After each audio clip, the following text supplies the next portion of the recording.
Hi, I'm Larice Brown from the FDIC's Division of Depositor and Consumer Protection, and I'm here with my colleague Elizabeth Khalil. In the last segment, we discussed who qualifies for the Servicing Rules Small Servicer Exemption. As you know, small servicers are exempt from some, but not all of the Servicing Rules requirements. We are focusing on the newer requirements and changes made by the mortgage servicing rules. Please note that this is not a comprehensive list of all requirements applicable to servicing activities.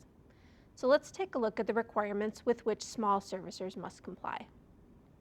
Small servicers must comply with the Truth in Lending Mortgage Servicing Rule provisions on initial interest rate adjustment disclosure for adjustable rate mortgages, or ARMs, ARM interest rate adjustment with corresponding payment change disclosure, prompt crediting of mortgage payments, and requests for payoff balances.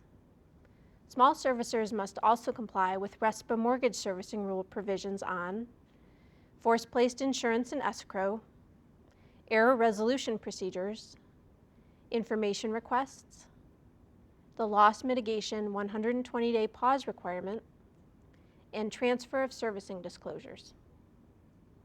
Before we go through these in more detail, note that Regulation Z uses the term consumer in its provisions when referring to a mortgage borrower, while Regulation X uses the term borrower. We may use either term during this presentation. It's important to keep in mind, too, that each section of the mortgage servicing rules has its own scope of coverage. Most servicing provisions do not apply to open-end credit, such as home equity lines of credit, HELOCs, while others do apply to such loans. Some servicing requirements only apply to loans secured by a consumer's principal residence. For provisions applicable to small servicers, the ARM disclosure rules, the prompt crediting of payments rule, and the 120-day pause rule apply only to loans secured by principal residences. You should always check the rules themselves to confirm which types of loans are covered and which are excluded for a particular provision.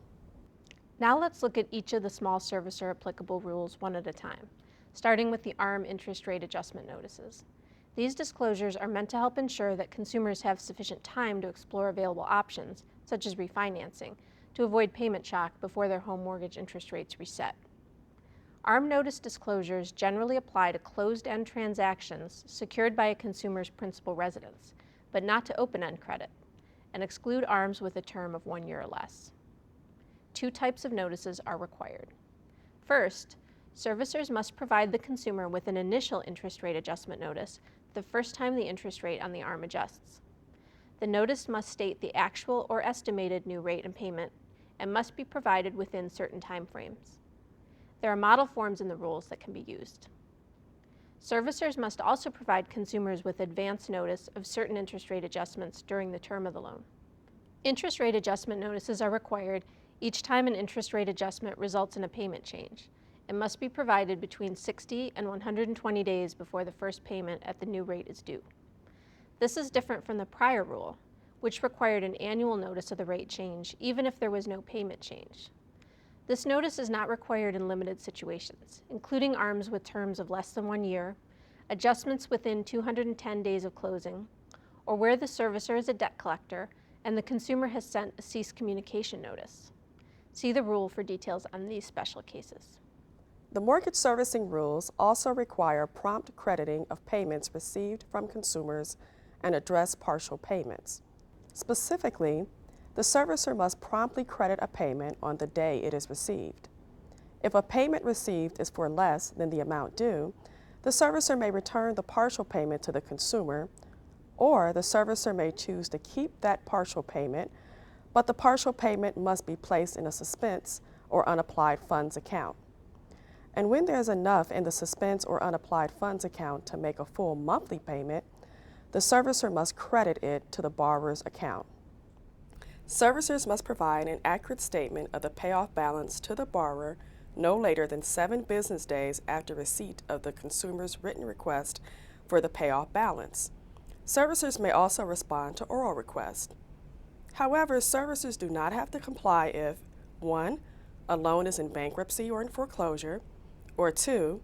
The loan is a reverse or shared appreciation mortgage, Or 3, the delay in providing is the result of a natural disaster or similar circumstances, in which event the servicer has to comply within a reasonable time.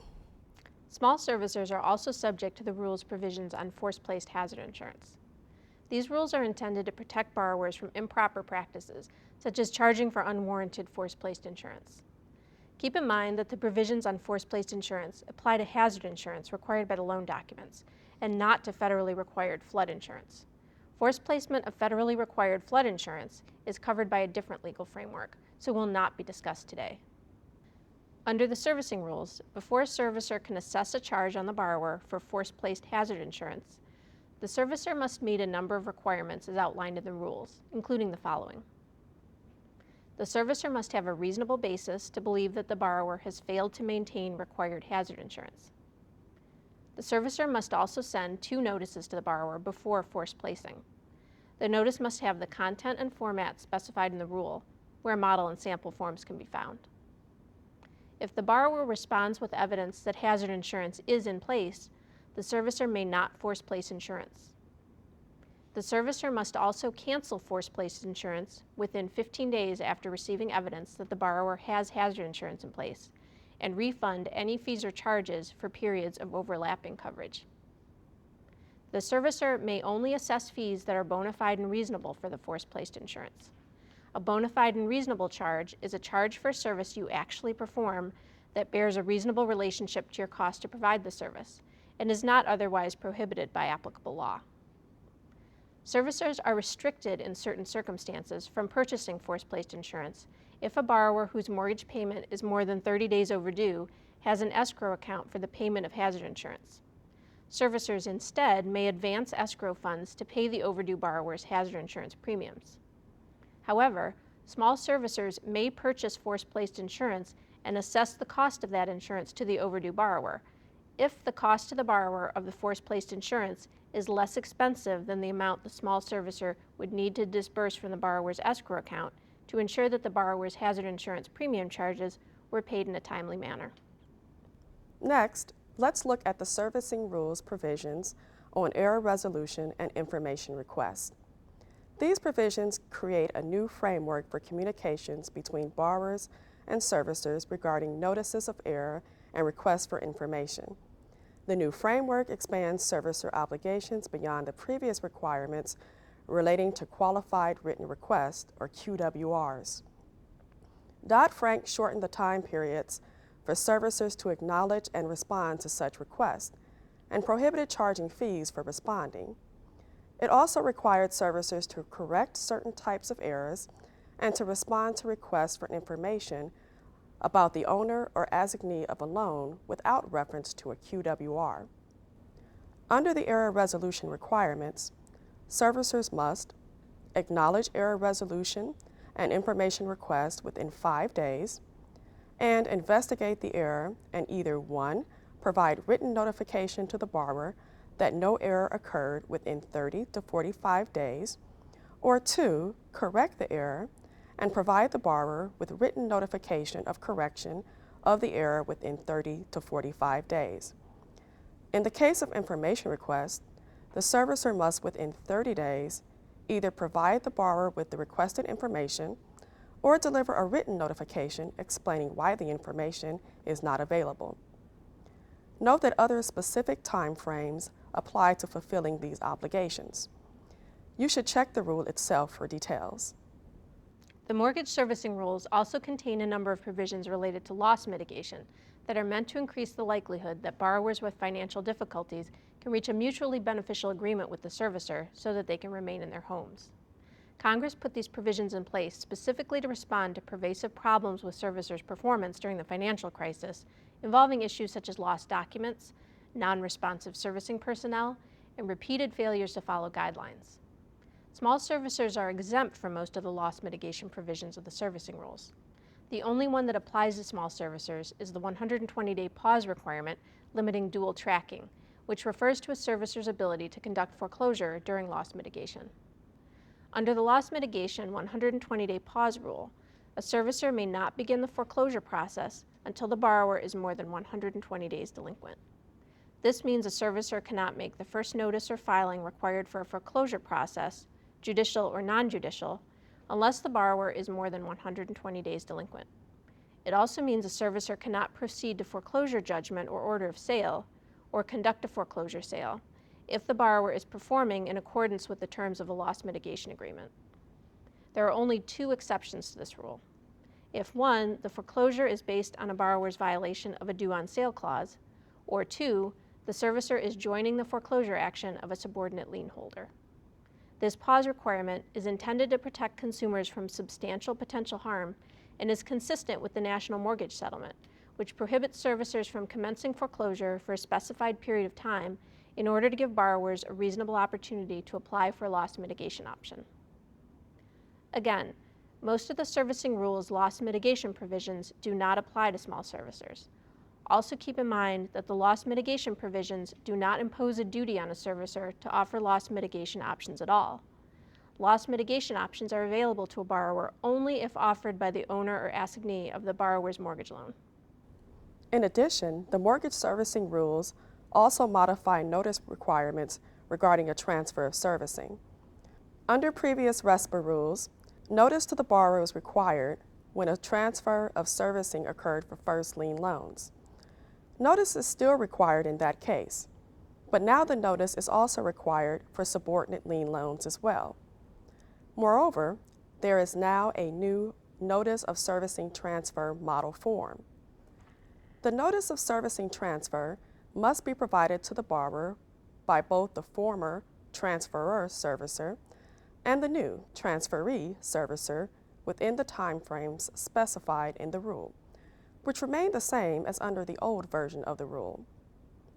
The rules change a long-standing provision stating that it was the responsibility of the former servicer to forward the borrower's payment to the new servicer. Now the former servicer, the transferor servicer, must promptly either forward the payment to the new transferee servicer or return the payment to the borrower and notify the borrower of the proper recipient of the payment. We hope this has been helpful to you in understanding the provisions of the mortgage servicing rules that apply to small servicers.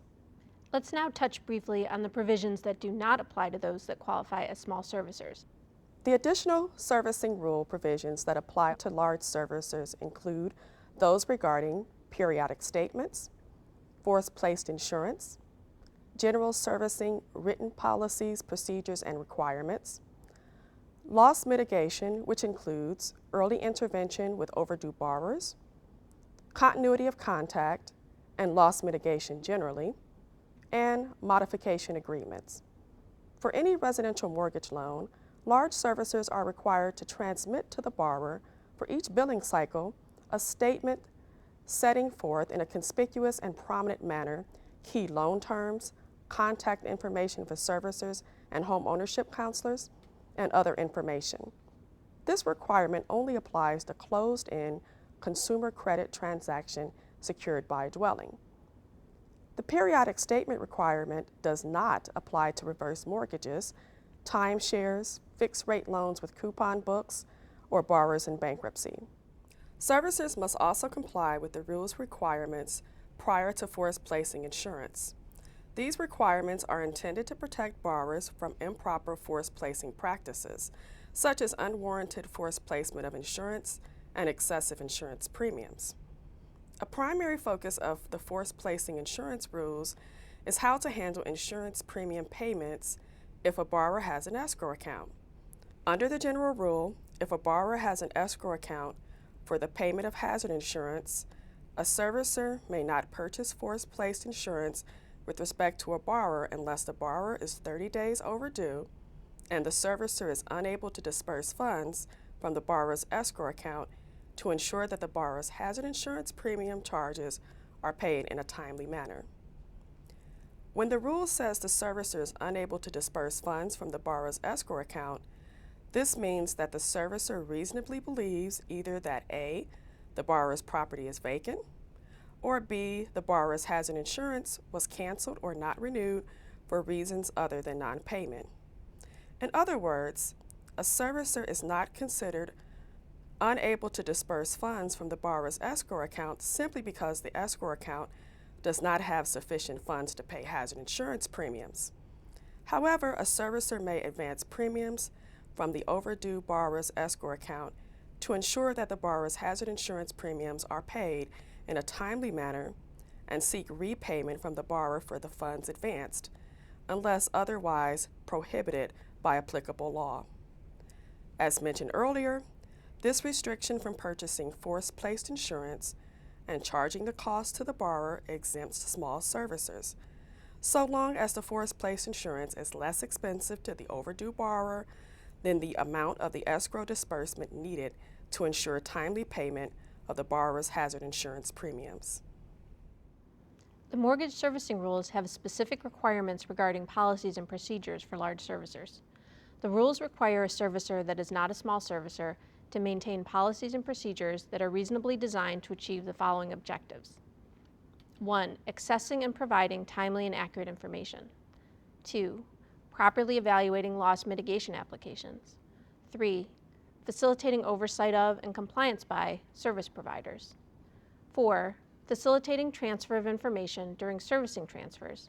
And 5. Informing borrowers of the written error resolution and information request procedures.